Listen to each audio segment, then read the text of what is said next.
স্বামীর দুই হাত রশি দিয়ে বাঁধা 2026 সালটা হয়তো আমার জন্য একটু কঠিন হবে, কান্না করতেছে আর বারবার কারণ লাইফের সব থেকে বড় বড় সিদ্ধান্তগুলো আমাকে এই সালটাতেই নিতে হবে। সেই ভালোবাসার মানুষটাও যদি তার স্ত্রীর সাথে গাদ্দারি করে, যেই স্ত্রী একটা মুহূর্ত স্বামীকে ছাড়া থাকতে পারে না, কল্পনাও করতে পারে না তাকে ছাড়া, অথচ সেই স্বামীকে বাঁচানোর জন্য সবার পা ধরে আকুতি মিনতি করতেছে যাতে স্বামীকে ছেড়ে দেয়। এইরকমেরই একটা হৃদয় বিদারক ঘটনা ঘটেছে বন্ধুরা। আসলে কি ঘটেছিল এটা জানতে হলে সম্পূর্ণ ভিডিওটা আপনাকে ধৈর্য সহকারে দেখতে হবে। বন্ধুরা, ঘটনার সূত্রে জানা যায় ছেলেটা ডাকাতি করে, তার নামে থানায় অনেকগুলো মামলা আছে, যার কারণে প্রথম বউ তাকে তালাক দিয়ে চলে যায়। পরবর্তীতে ওই মহিলাকে ঘরে তুলে আনে। কিছুদিন আগে একটা দোকানে ডাকাতি করে মোবাইল ল্যাপটপ চুরি করে।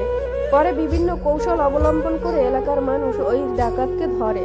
পরে পুলিশকে খবর দিলে ঘটনাস্থলে পুলিশ চলে আসে, যেখানে মা এবং স্ত্রী উপস্থিত ছিলেন। বারবার মাকে বলতেছে ছেলে, মা আমি আর ডাকাতি করব না, আমাকে ছাড়িয়ে নাও পুলিশের হাত থেকে।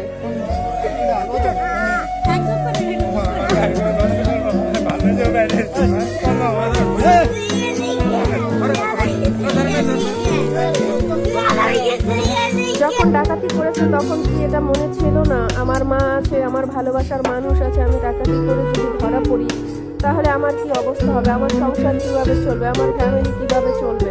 এখন পুলিশ তাকে ধরে ফেলেছে, তাই মায়ের কাছে আকুতি মিনতি করতেছে, মা আমি ভালো হয়ে গেছি, আমি ডাকাতি আর করবো না, আমাকে পুলিশের কাছ থেকে ছিনিয়ে নাও। এইসব চোর ডাকাত এবং ছিনতাইকারীদের কারণে মানুষদের জীবন আজকে বিপন্ন, অনেক মানুষের জানও যাচ্ছে এই কারণে। ডাকাতিরা কি করে জানেন, রাত্রেবেলা যখন ডাকাতি করতে আসে, একটা মাল যদি তাদের পছন্দ হয়ে যায়, ঘরের গৃহস্থ যারা আছে তারা যদি সেই মালটা না দিতে চায় তাহলে তাদেরকে হত্যাও করা হয়।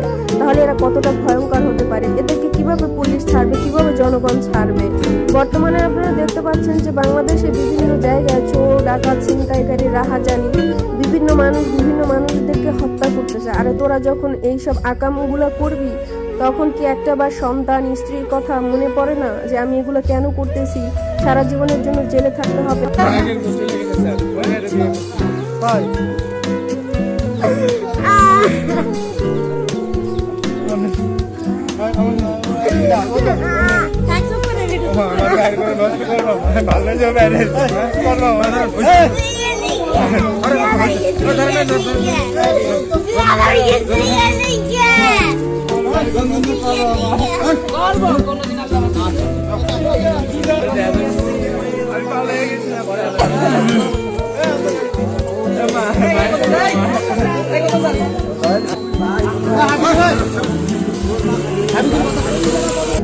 পরকীয়ার পরিণতি কি হয় জানেন? প্রথমে মধুর সম্পর্ক, তারপরে এত সুখ, এত শান্তি, যা আপনার মনে হবে এর চেয়ে শান্তি, এর চেয়ে সুখ হয়তো আমি জীবনে কোথাও আর পাবো না। তারপরে শুরু হবে আসল খেলা। প্রথমে আপনি সম্মান হারাবেন, তারপরে আপনি আপনার যত্নে করা সংসারটাকে হারাবেন, আর তারপরে আপনি যার জন্য এত কিছু হারালেন শেষে গিয়ে তাকেও হারিয়ে ফেলবেন। আর এটাই হলো একটা পরকীয়ার শেষ পরিণতি। কথাগুলো মনে রাখবেন। রাতে ঘুমানোর সময় আমার স্ত্রী যখন আমার বুকের উপর এসে শুয়ে পড়ল, তখন আমি বেশ বিরক্তি নিয়ে ওকে বললাম, সারাদিন কাজ করে রাতে তোমার জন্য একটু শান্তিতে ঘুমাতেও পারি না, এমন ন্যাকামো না করলেও তো পারো, তোমার জন্য কোনো কাজে শান্তি নেই আমার। আমার স্ত্রী তখন বলল, তুমি তো জানো আমি তোমার বুকে মাথা না রাখা পর্যন্ত ঘুমাতে পারি না, তুমি যত যাই কিছু বলো না কেন আমি তোমার বুকেই মাথা রেখে ঘুমাবো।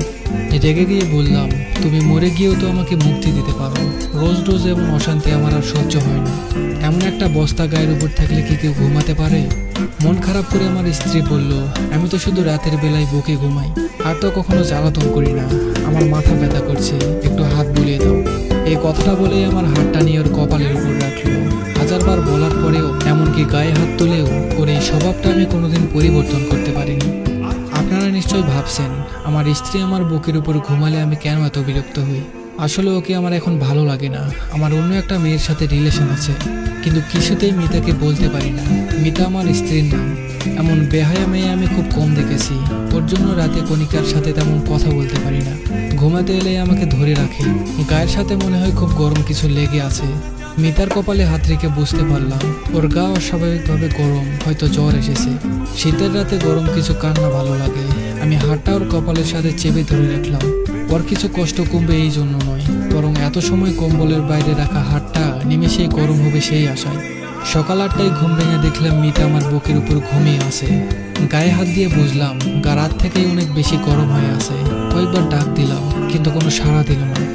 ওকে বুকের উপর থেকে সরাতে গিয়ে খেয়াল করলাম আমাকে বেশ শক্ত করেই ধরে আছে।